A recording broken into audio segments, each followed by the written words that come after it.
السلام علیکم ورحمۃ اللہ وبرکاتہ۔ نحمده ونصلی علی رسولہ الکریم، اما بعد فاعوذ باللہ من الشیطان الرجیم، بسم اللہ الرحمن الرحیم، انک لعلی خلق عظیم، صدق اللہ العظیم وصدق رسولہ النبی الکریم۔ قلم میرا قاصر، زباں میری عاجز، محمد کی عظمت بتاؤں میں کیسے۔ قلم میرا قاصر، زباں میری عاجز، محمد کی عظمت بتاؤں میں کیسے۔ ہے محبوب رکھو امام الرسل وہ فضائل مکمل سناؤں میں کیسے۔ سامعین اکرام، عنوان ہے سیرت النبی صلی اللہ علیہ وسلم کا، اور اتنے بڑے عنوان کے لیے اتنی چھوٹی سی جان۔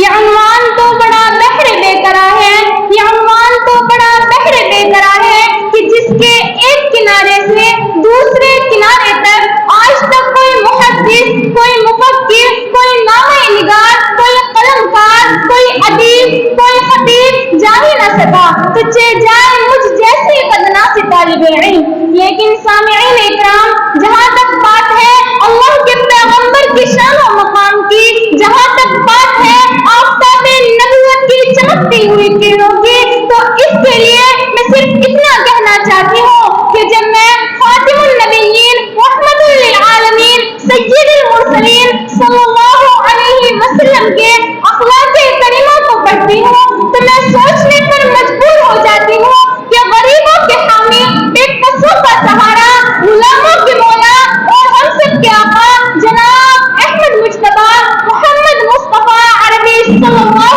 علیہ وسلم کے کس اخلاق سے کلام کی ابتدا کروں۔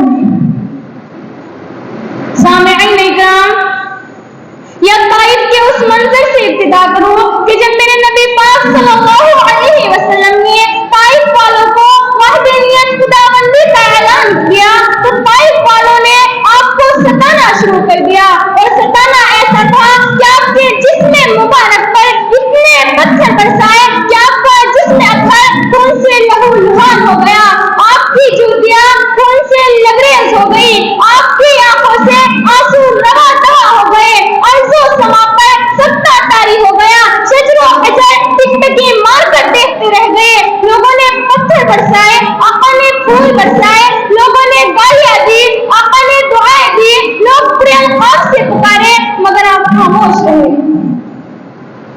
سامعین اکرام، ملائکہ جب آئے اور اجازت چاہیے کہ آقا دو جہاں اگر آپ کی اجازت ہو تو ان طائف والوں کو دو پہاڑوں کے درمیان پیس ڈالے، لیکن قربان جائیے آقا نامدار مدینے کے تاجدار صلی اللہ علیہ وسلم کے اخلاق پر۔ آپ نے فرمایا نہیں نہیں اے فرشتوں، انہیں چھوڑ دو، مجھے امید ہے کہ ان کی آئندہ نسلیں ضرور ایمان لے کر آئیں گی۔ سامعین اکرام، روح روادم، کاشف سر مکنون، خازن علم مخزون، سید المرسلین محمد عربی صلی اللہ علیہ وسلم کے کس اخلاق کو سناؤ، کس اخلاق کا تذکرہ کرو، یا یہاں سے سناؤ کہ ایک یہودی آپ کو پریشان کرنے کے لیے آپ کے گھر مہمان بن کر آیا، اس نے خوب کھایا، آقا نے کھلایا، آقا نے اسے اکیلے کمرے میں بستر پر لٹایا، اس نے بستر کو ناپاک کر دیا، بستر پر غلاظت ڈال دی، اور رات میں ہی ڈر کے مارے رفو چکر ہو گیا۔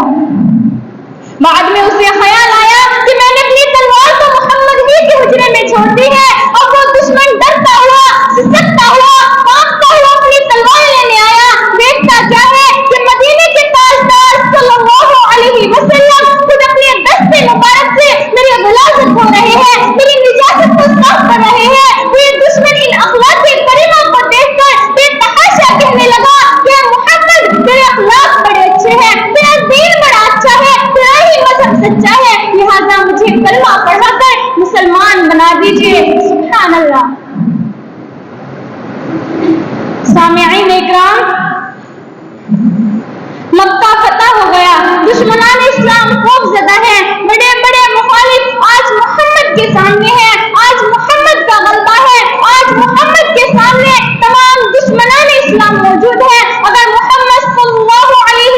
وسلم چاہے کہ ایک شخص کے پیر میں بیڑیاں پہنا دے، اگر محمد چاہے تو مردوں کو غلام اور عورتوں کو باندیا بنا لے، لیکن قربان جائیے آقا نامدار مدینے کے تاجدار صلی اللہ علیہ وسلم کے اخلاق پر۔ صحابہ نے اعلان کیا کہ یوم الجزاء، آج تو بدلے کا دن ہے، لیکن آپ نے فرمایا کہ نہیں، آج تو رحم و کرم کا دن ہے، آج تو عفو و درگزر کا دن ہے۔ تو آپ صلی اللہ علیہ وسلم نے ارشاد فرمایا کہ قریش کے لوگوں بتاؤ آج میں تمہارے ساتھ کیا معاملہ کروں؟ نبی الفاظ میں آواز آتی ہے کہ محمد ہم تو رحم و کرم کا سوال کرتے ہیں۔ تو میرے نبی پاک صلی اللہ علیہ وسلم نے فرمایا کہ قریش کے لوگوں آج میں تم سے وہی کہتا ہوں جو حضرت یوسف علیہ السلام نے اپنے بھائیوں سے کہا تھا کہ آج تم پر کوئی ملامت نہیں، آج تم سب آزاد ہو۔ میری پیاری بہنوں ذرا بتاؤ تو صحیح کہ کون کہتا ہے اسلام تلوار کے زور سے پھیلا، بلکہ نہیں، میں کہتی ہوں کہ اسلام تلوار کے زور سے نہیں بلکہ اخلاق کے پھولوں سے پھیلا ہے۔ سامعین اکرام، اگر خاتم النبیین رحمت للعالمین سید المرسلین آمنہ کے لال محبوب رب ذوالجلال صلی اللہ علیہ وسلم کے اخلاق کریمہ کو کوئی شخص تماشی کا بیان کرنے لگے تو نہیں کر سکتا۔ اگر آپ کے اخلاق کوئی بیان کرنے لگے تو سمندر کی سیاہی ختم ہو جائے گی، اشجار کے قلم گھس جائیں گے، دونوں ہاتھ تھک جائیں گے اور بے اختیار زبان سے صدا آئے گی۔ بات ارشدات میں قصہ مختصر۔ اب میں وقت کی قلت کو مد نظر رکھتے ہوئے اس شعر کے ساتھ اپنی تقریر کو ہی پر ختم کرنا چاہتی ہوں کہ نثار تیری چہل پہل پر ہزاروں عید ربیع الاول، نثار تیری چہل پہل پر ہزاروں عید ربیع الاول، سوائے ابلیس کے جہاں میں سبھی تو خوشیاں منا رہے ہیں۔